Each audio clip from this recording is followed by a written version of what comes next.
안녕하십니까. 5월 5일 월요일 어린날입니다. 새로운 한 주 활기차게 시작하는 미주알 고주알 TV의 임백스입니다. 주말 사이에 정말 어마어마한 뉴스가 터졌습니다.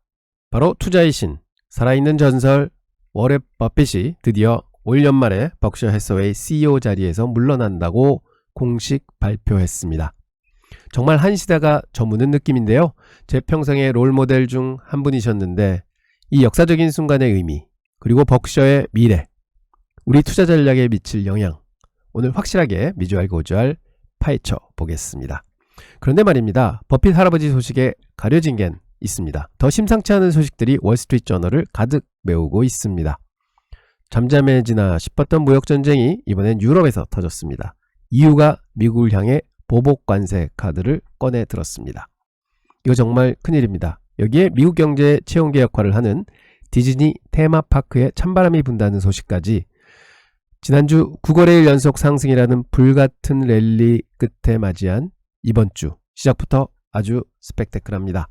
오늘 월스트리트 저널 꼼꼼히 살펴보면서 이 복잡한 시장 상황 속에서 우리 미주알 고주알 TV 시청자 여러분들이 올바른 길을 찾을 수 있도록 제가 또 확실하게 길잡이가 되어 드리겠습니다. 자, 미주알 고주알 진짜 출발합니다. 먼저 지난 금요일하고 주간 시장 마감 상황 한번 보겠습니다. 금요일 뉴욕 3대 지수 모두 1.4% 이상 그야말로 폭등했습니다. 다우는 564포인트, S&P 500도 82포인트, 나스닥 역시 267포인트 올랐습니다. 정말 불장이었죠. 덕분에 다우랑 S&P 500은 9거래일 연속 상승했습니다. 2004년 이후 최장기 랠리 기록을 세웠다고 하는데요. 20년 만에 처음 9일 연속 오른 겁니다. 대단한 장입니다. 지난 한 주만 놓고 보면 다우가 3% 올랐고요. 나스닥은 3.4%, 유럽 스탁 600도 3.15%나 올랐으니 완전 글로벌 주식시장 파티 분위기였습니다. 섹터별로 봐도 에너지 빼고는 다 빨간불, 특히 산업재, 통신서비스, 기술주, 금융주가 시장을 이끌었습니다. 위험지표 빅스도 23.66까지 내려오면서 이제 좀 살만한가 싶은 분위기를 만들었죠. 그런데 말입니다. 종목별로 보면 이거 완전 딴판이었습니다. 애플은 금요일에도 3.7%나 빠졌습니다. 관세 걱정 때문에 아주 죽을 쓰고 있는 모습입니다. 아마존도 마찬가지였고요. 반면에 시그나는 실적 좋다고 2.9%나 올랐고요. 그런데 진짜 주목해야 할 건 블록이라는 회사입니다. 캐시엠 만드는 회사인데 무려 27%나 폭락했습니다. 이게 정말 충격적입니다. 소비자들이 지갑을 닫고 있다는 강력한 신호로 볼 수 있을 것 같습니다. 제가 계속 경고하고 있습니다. 웬디스도 정말 안 좋다고 3.9%나 하락했고요. 정유주들은 유가 떨어지니 당연히 빠질 수밖에 없는 상황입니다. 아일랜드에서 틱톡이 벌금 6억 달러를 맞았다는 소식도 있습니다.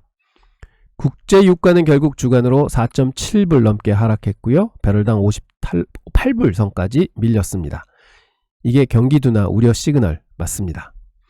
10년물 국채금리는 금요일에 고용지표 때문에 4.3% 위로 다시 올라섰습니다. 금리 인하 기대감은 좀 접어야 할지도 모를 것 같습니다. 자, 이렇게 겉으로 화려한 랠리였지만 속으로는 골병으로 있는 종목들도 많고 앞으로 닥칠 위험 신호도 곳곳에서 울리고 있습니다. 이게 지난주 시장의 진짜 모습이었습니다. 자, 역시 오늘 첫 번째 순서는 이분 이야기입니다. 워렌 버핏. 월스트리트 저널도 일면 톱 포함해서 아주 대서특필하고 있습니다.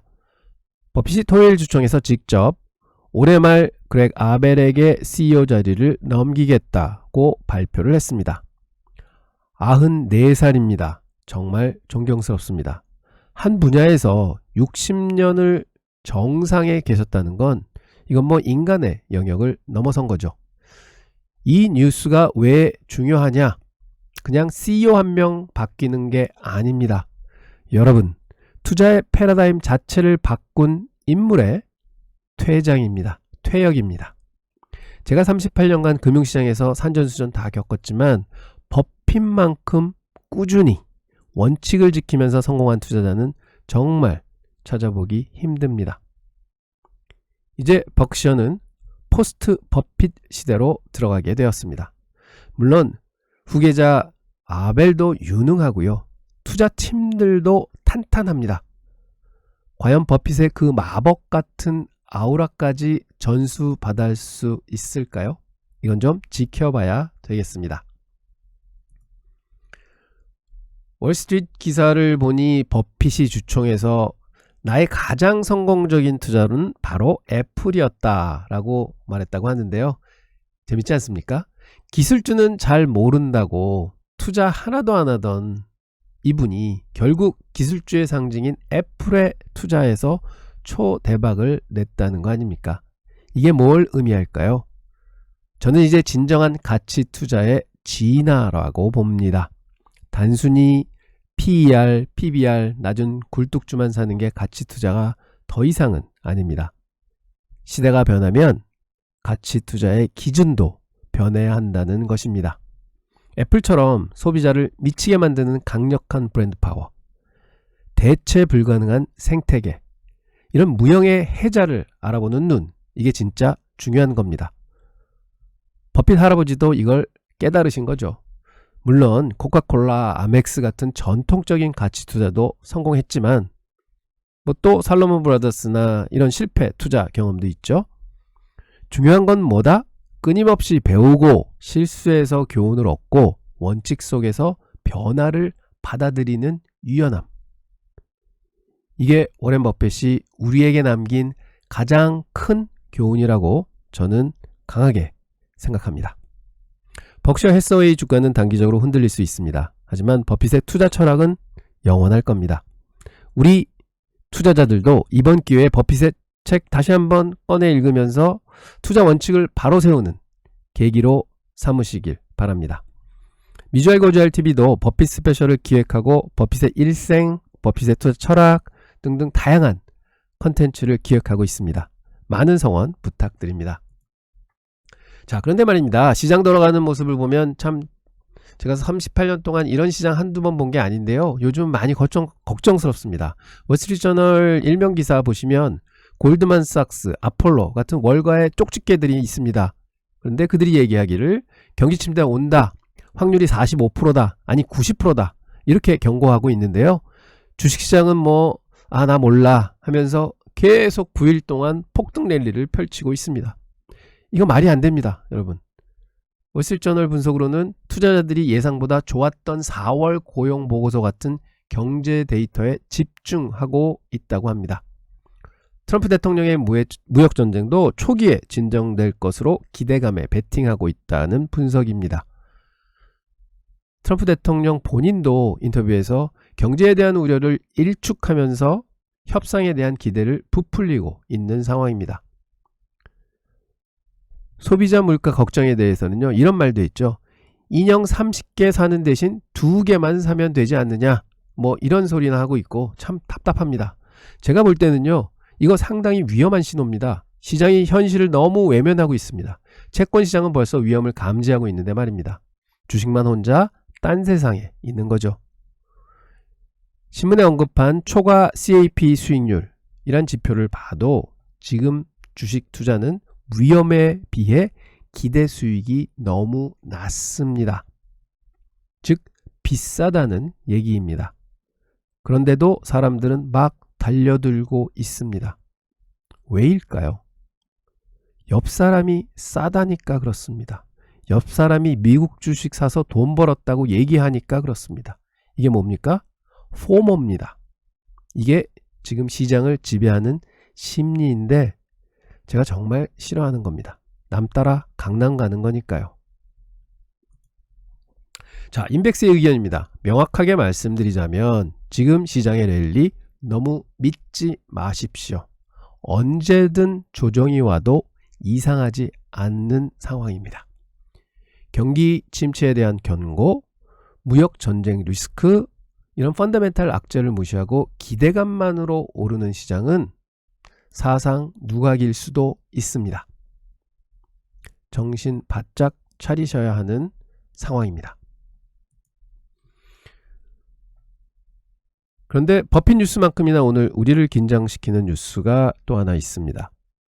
EU가 드디어 미국을 향해 칼을 뽑아들었습니다.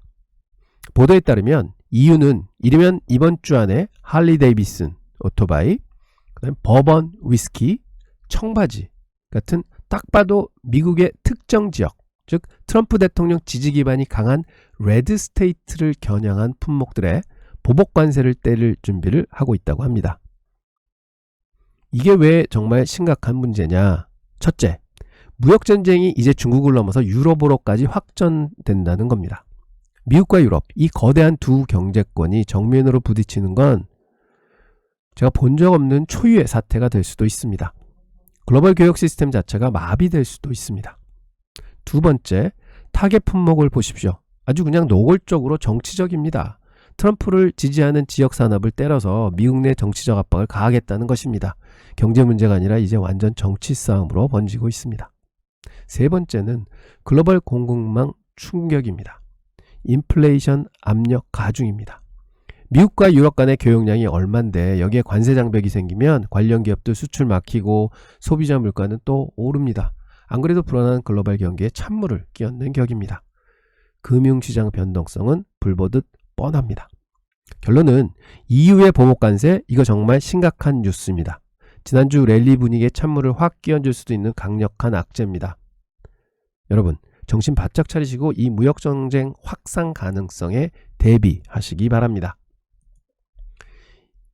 근데 이 와중에도 참 재밌는 기사가 하나 있습니다. 트럼프 관세 때문에 다들 죽겠다 난리인데, 물론 주식 투자가들은 현재는 예외이고요. 미국 내 일부 중소제조업체들은 오히려 주문이 늘어서 신바람이 났다는 기사가 있습니다. 중국산 제품 가격이 관세 때문에 비싸지니까 이럴 바엔 그냥 좀 더 주더라도 미국 거 쓰자 하는 기업들이 하나둘씩 생겨나고 있다고 합니다. 오하이오 공구업체 사장은요, 공장을 24시간 돌린다고 하고 있고요. 고무 게스켓, 오일 필터 회사들도 중국에서 미국으로 거래선을 바꾸는 문의가 늘었다고 합니다. 자, 이걸 보고 트럼프 관세 효과 있네, 미국 제조업 살아나네, 이렇게 생각하시면 큰 오산입니다. 제가 분명히 말씀드리는데 이건 아주 작은 단기적인 효과에 불과합니다. 기사에서도 나오고 있습니다. 이 회사들도 수입을 합니다. 원자재를. 그래서 수입하는 원자재 가격이 올라서 죽겠다고 합니다. 관세가 언제까지 갈지 몰라서 사람 더 뽑거나 공장 늘리기도 겁난다고도 얘기합니다. 장기적으로 보면 관세는 미국 경제 전체에 훨씬 더 큰 부담을 줄 겁니다. 특히 힘없는 중소기업들이 결국 다 쓰러져 나갈 수도 있습니다. 결론은 이런 기사에 현혹되지 마십시오. 일부 기업의 반짝 특수는 관세 정책의 긍정적 효과가 아니라 글로벌 공급망이 망가지면서 나타나는 일시적인 현상일 뿐입니다. 큰 그림을 보셔야 합니다. 자, 여러분, 테무에서 물건 싸게 사던 시절 이제는 끝난 것 같습니다.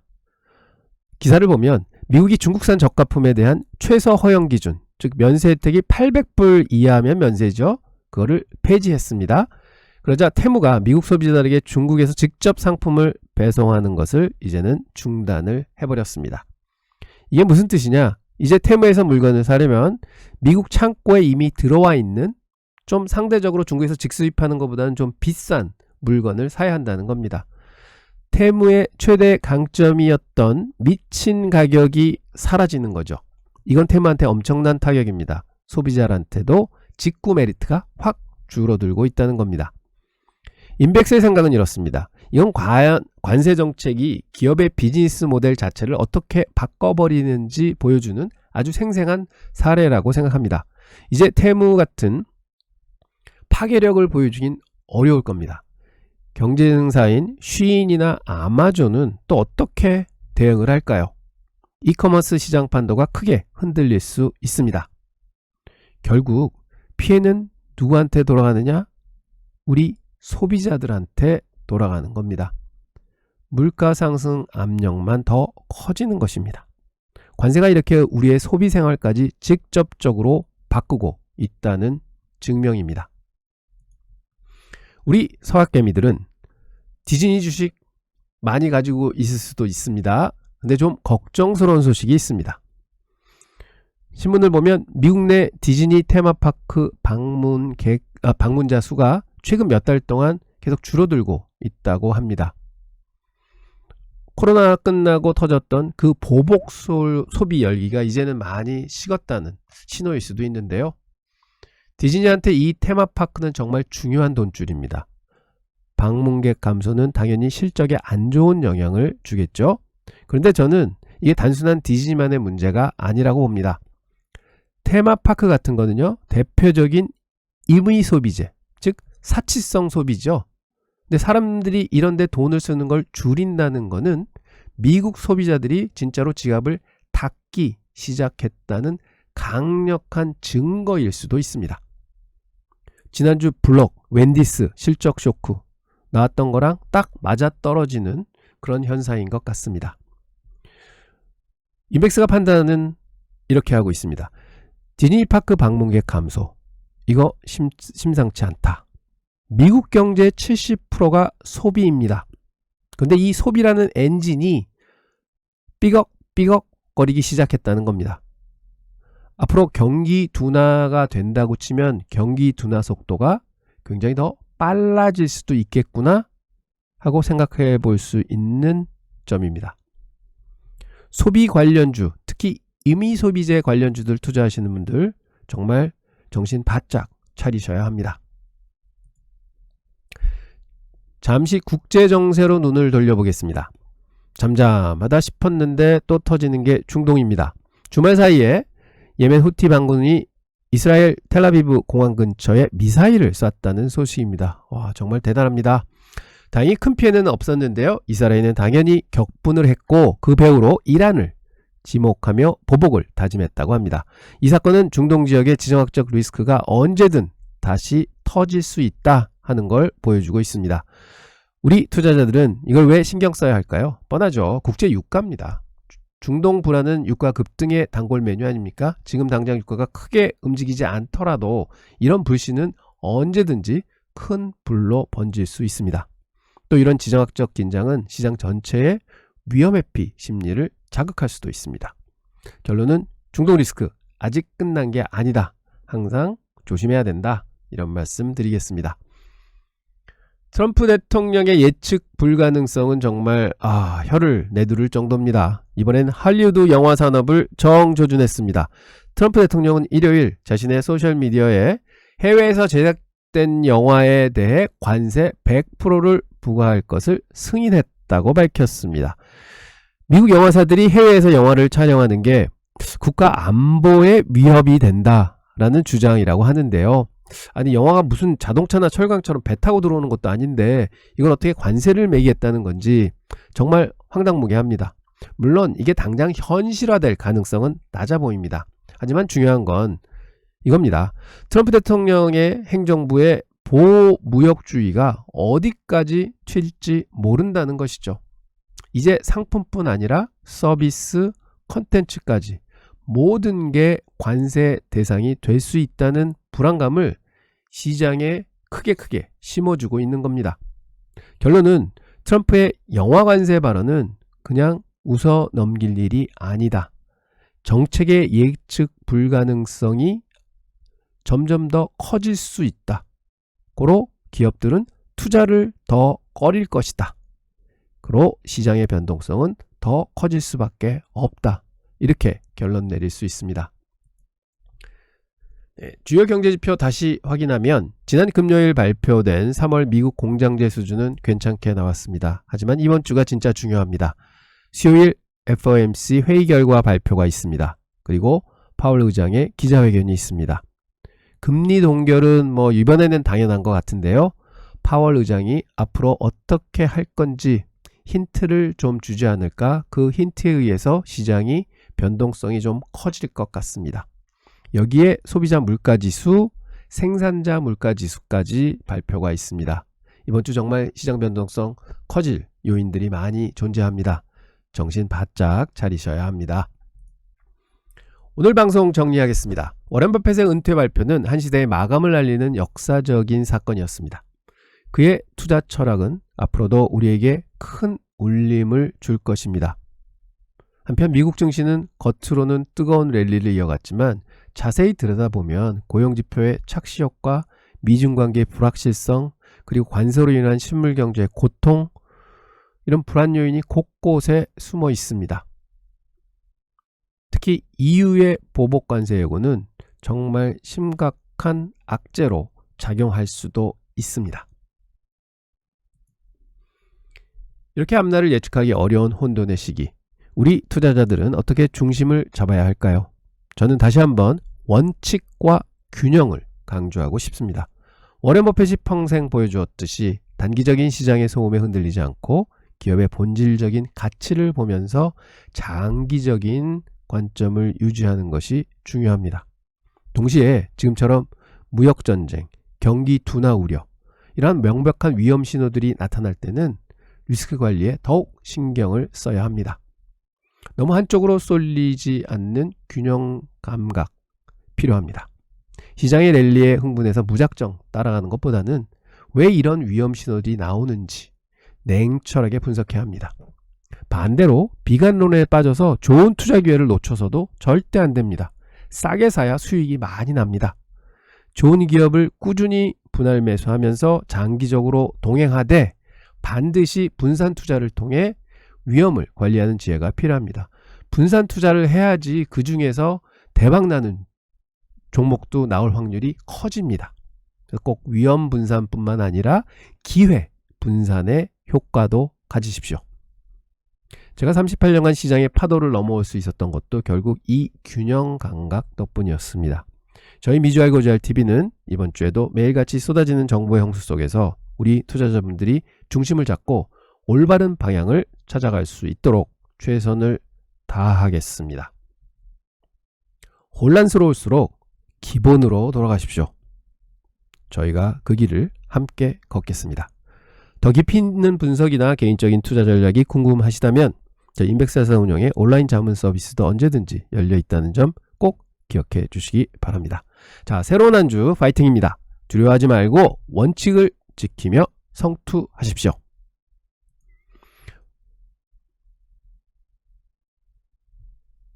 감사합니다.